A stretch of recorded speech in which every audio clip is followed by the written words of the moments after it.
It is often said that one Tour de France stage win, a day in the breakaway, or a stint in the leader's jersey can make a cycling career.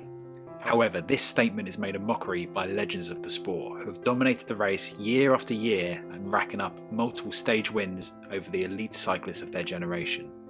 Mark Cavendish has done this nearly more than anyone else in the sport, establishing himself as the greatest sprinter of his generation. This is the story of Mark Cavendish's 30 Tour de France stage wins.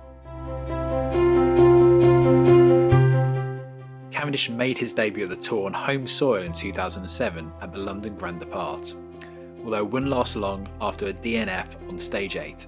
A 9th place finish on stage 3 in Compiègne showed the potential the soon-to-be-named Manx missile had in his locker. After leaving T-Mobile for Team Columbia in 2008, Cavendish started to make a name for himself as one of the top sprinters in the sport, racking up stage wins at his debut Grand Tour at the Giro d'Italia. It wasn't long into the Tour de France that Cavendish wrote his name into Tour history by securing his first stage win into Châteauroux. Further stage wins in Toulouse, Narbonne and Nîmes instantly made him the star of the sport, as he pulled out of the Tour early to race at the Beijing Olympics.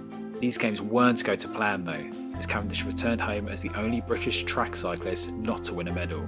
Speaking after the games, Cavendish said, "I'm finished. No, there's nothing for me to do there now. I wouldn't gain anything in my career either financially or in terms of being remembered. It would just be a hindrance to what I can gain on the road.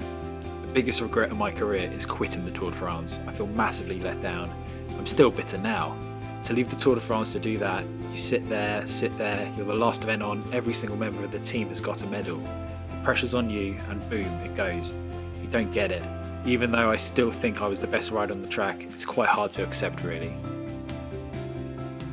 As Cavendish arrived in Monaco primed as the most clinical sprinter on the planet, with already 13 race wins to his name, including a Milan-San Remo victory under his belt, after initially rolling out on the opening stage time trial, Cavendish and his Columbia HTC team were unbeatable, racking up 6 stage wins, including the final stage victory in the Champs-Élysées, with the iconic image of Cavendish's lead-out man, Mark Renshaw, celebrating his second place in front of the bunch behind the Manxman.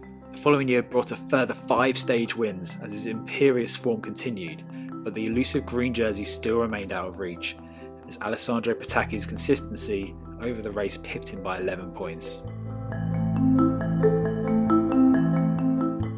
Cavendish said after the race, "I'm disappointed because I set out to win it this year. I had some bad luck in the first days, but we fought back.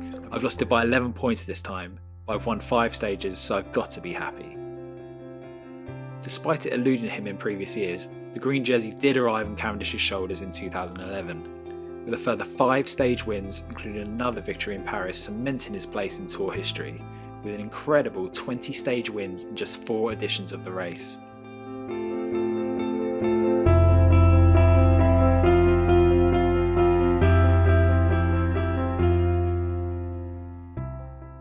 Unfortunately for Cavendish, this would be the last season HTC High Road, which had been the base for his success over the previous 4 seasons, would be disbanded at the end of the year. After securing a historic World Championship road win in Copenhagen to round out the season, Cavendish made the move to British team Sky Pro Cycling. Lining up at the 2012 edition in the rainbow jersey, it seemed as though it would be business as usual. However, it was clear that Sky's priorities lied elsewhere, with team leader Bradley Wiggins' yellow jersey pursuit. Cavendish was able to rack up a further 2 stage wins, including his 4th in a row on the Champs-Élysées, but it was clear a new team was in the reckoning for the following year. Mega Pharma Quickstep would be his team of choice for 2013, and even though he would secure another 2 stage wins, his Champs-Élysées winning streak would come to an end. The following season brought about the potential of a yellow jersey on the opening stage for the sprinters, with Cavendish hoping for home success on the roads of Yorkshire, with the first stage ending in Harrogate, the birthplace of his mother. However, it would end in despair as Cavendish crashed in the finishing sprint to not only miss out on a stage win, but also end his race before it had barely begun. 12 months later, Cavendish was able to enter the Tour on the back of 12 race wins, leading up to the Grand Depart in Utrecht. Just 1 stage win came Cavendish's way though, in Fougères, with the resurgent Andre Greipel taking 4 stages. Despite his earlier claims in his career that he would never race on the track again, Cavendish took the leap back into the Olympics for 2016, riding the Omnium for the Great Britain track team. This track training looked to have helped Cavendish massively as he returned to his best with his new Dimension Data team winning 4 stages, the most since he left HTC High Road in 2011. Perhaps most significantly was the opening stage win to Utah Beach, securing his first career yellow jersey. Cavendish would then go on to secure an elusive silver medal at the Olympics as Elia Viviani took gold.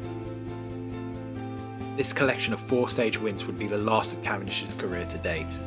After a crash with Peter Sagan in 2017, ended his and Sagan's race.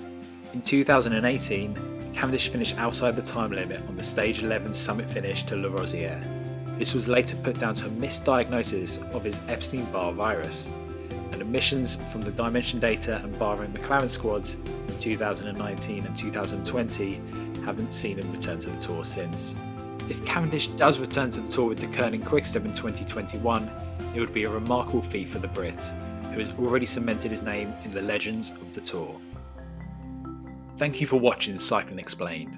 Remember to follow us on social media and subscribe to our YouTube channel so you don't miss out on the latest released videos.